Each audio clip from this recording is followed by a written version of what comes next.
Johnson Sirleaf, ancienne présidente du Libéria, prix Nobel et marraine de la conférence.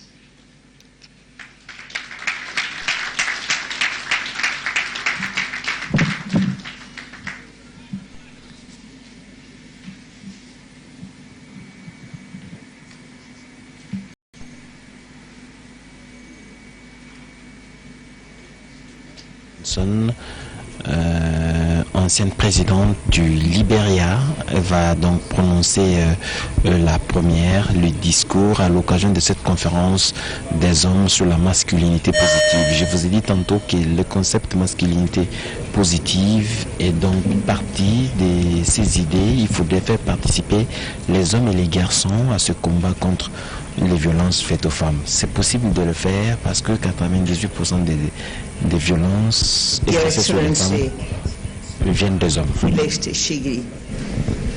Shilongo, President of the Democratic Republic of Congo, and 21st African Union Chairperson,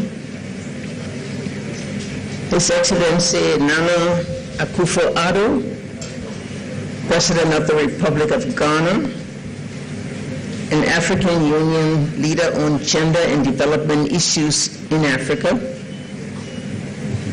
His Excellency Macky Sall, President of the Republic of Senegal, and 2022 incoming African Union Chairperson, an African Union Champion on Education, His Excellency Paul Kagame, President of the Republic of Rwanda, an African Union leader on institutional reforms, His Excellency Denis Sassou Nguesso, President of the Republic of Congo,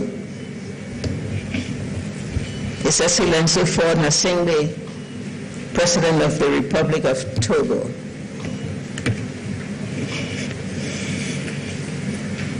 In virtual presence, Her Excellency Sahle-Work Zewde, President of the Federal Republic of Ethiopia, Her Excellency Samia Suluhu Hassan, President of the Republic of Tanzania, His Excellency Musa Faki Mahamat, Chairperson of the African Union Commission. In a recorded message, His Excellency Uhuru Kenyatta, President of the Republic of Kenya, and Her Excellency Amina J. Mohammed, Deputy Secretary General of the United Nations. Excellency, distinguished participants, I have had the privilege to be a part of several momentous events in my life. This is certainly one of them.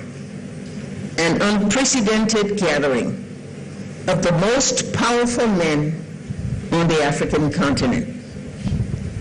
A gathering dedicated to making deep inroads into ending the scourge of violence targeted against women and girls, and to changing the mindset and the behavior of those men who either engage in the violence or do nothing about it. This meeting acknowledges that men disproportionately are the actors of violence against women and girls, but also demonstrate that there are many men who are allies in the struggle for the rights and the empowerment of women and girls. It is also an emotive and appropriate day to have this meeting, for it coincides with the launch of the year's Global 16 Days of Activism Against Gender-Based Violence. In person and joining in the virtual world are many of the allies. You have recognized that gender equity is transformative and an act for both women and men, freeing men from the straitjackets of toxic masculinity. Many of you have championed policies and legislations on the marriage of children, female genital mutilation, equity and equality in inheritance, dignity for widows, equal access to and the enjoyment of education for girls, and financial inclusion for women. We salute you today. In particular, Your Excellency President Ikiri Chilombo, who gave the conference its theme, its different and positive theme, positive masculinity. Mr. President,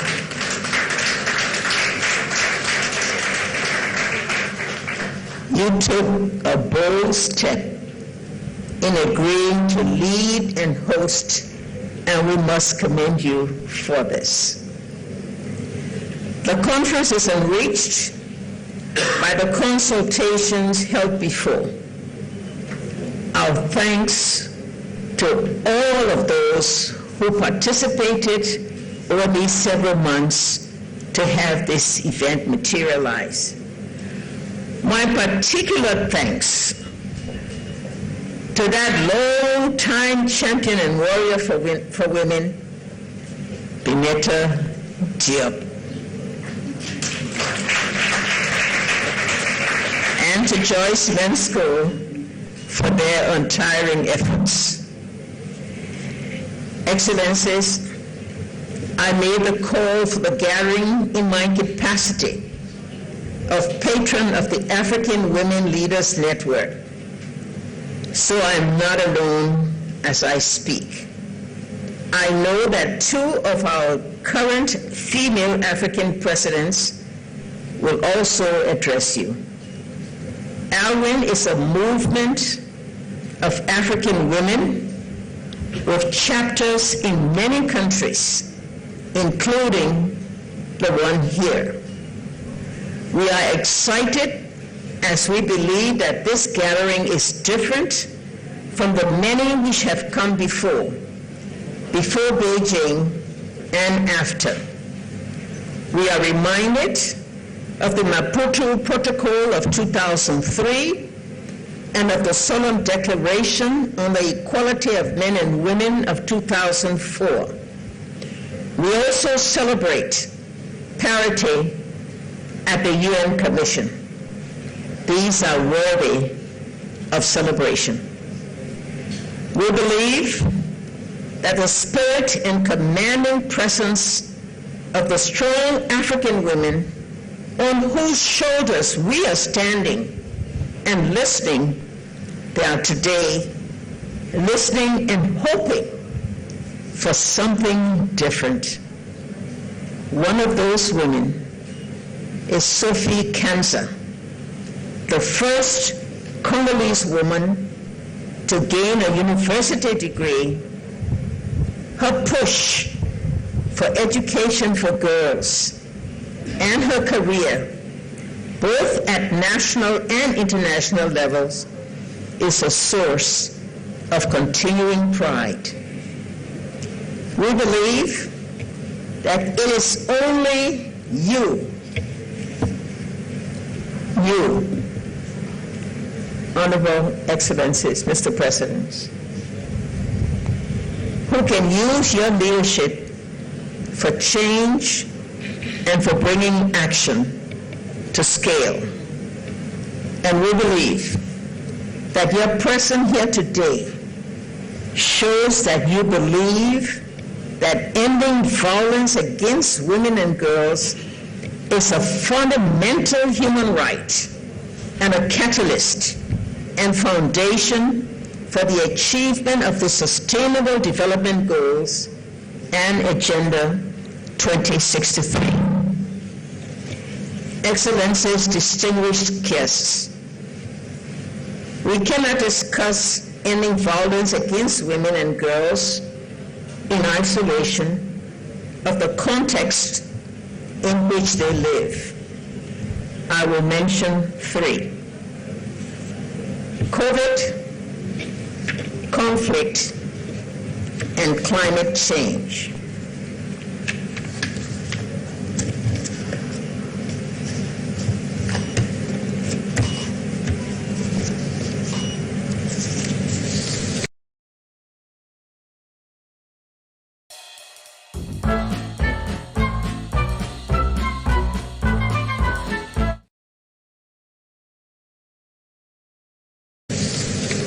Much has been written and spoken about all three, and still more needs to be said.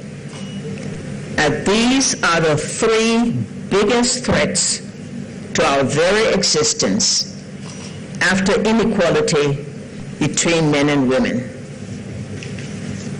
The COVID pandemic is still with us.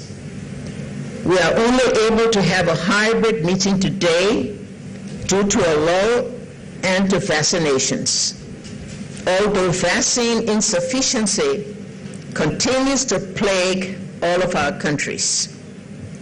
But many cannot even appreciate the current lull in infections and deaths in many African countries, given the disastrous impact it has had on their lives.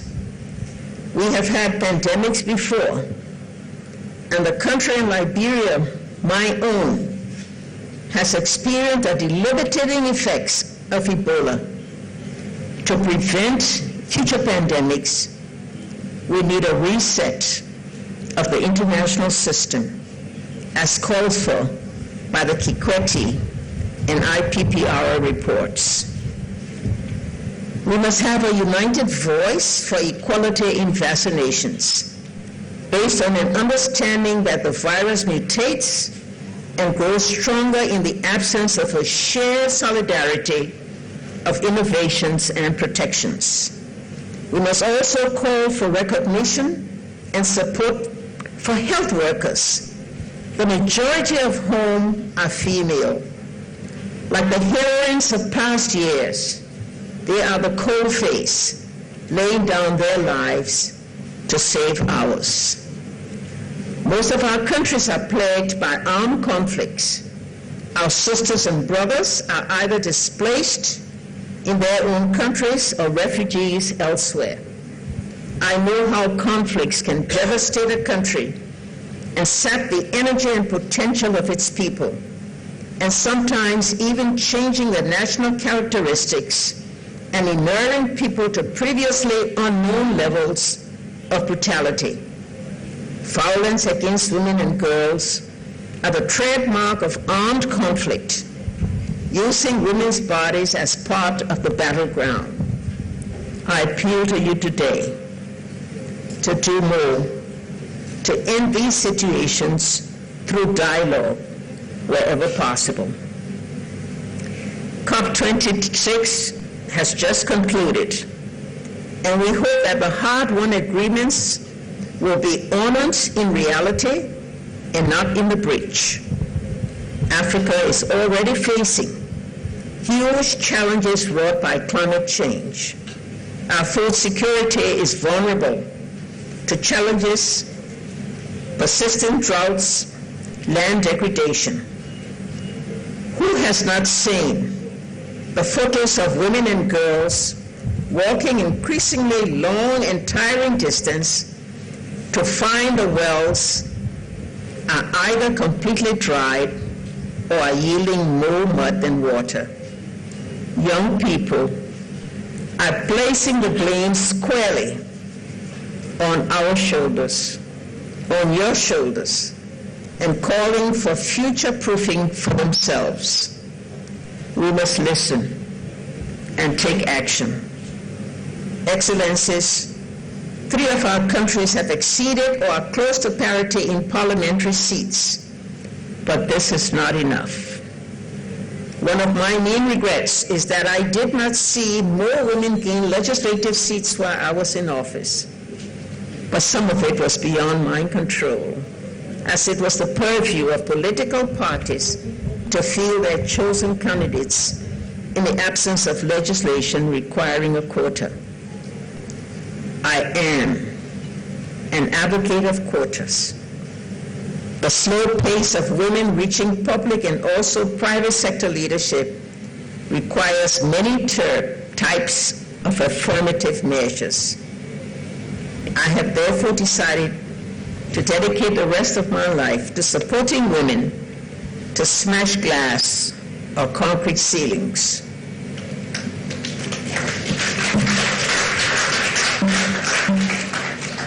My Amuje Leaders Initiative currently has fighter women from many of your countries who are doing great things and are poised to do even greater for Africa if the environment is fair and enabling.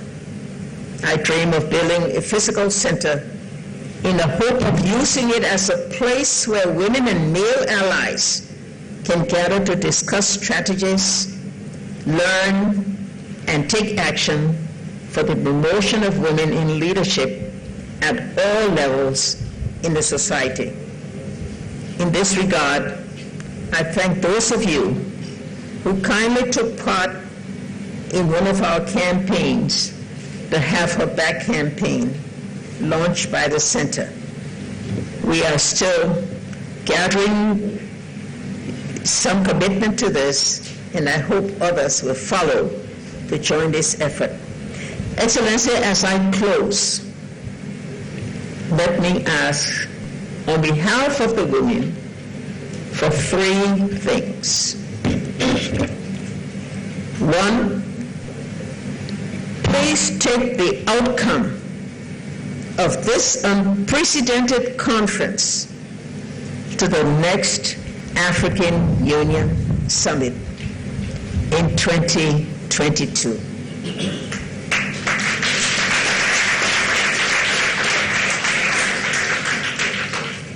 This will be a part of your important legacy, having taken this bold action today. Second, please ensure that we launch the process of formulation and adoption of a convention on ending violence against women and girls and supporting positive masculinity.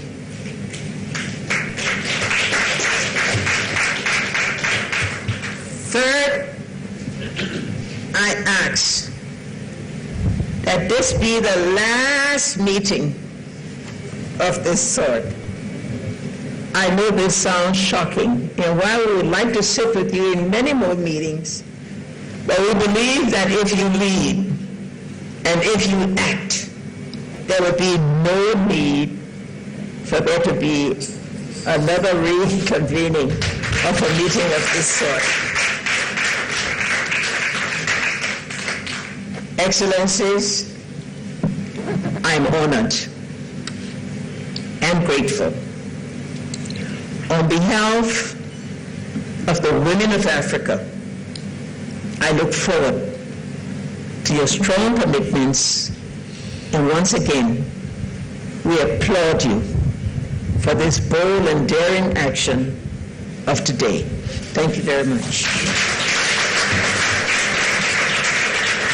Thank you, Your Excellency, for sharing your hope, your priorities in this powerful speech. 1,000 thanks. À présent,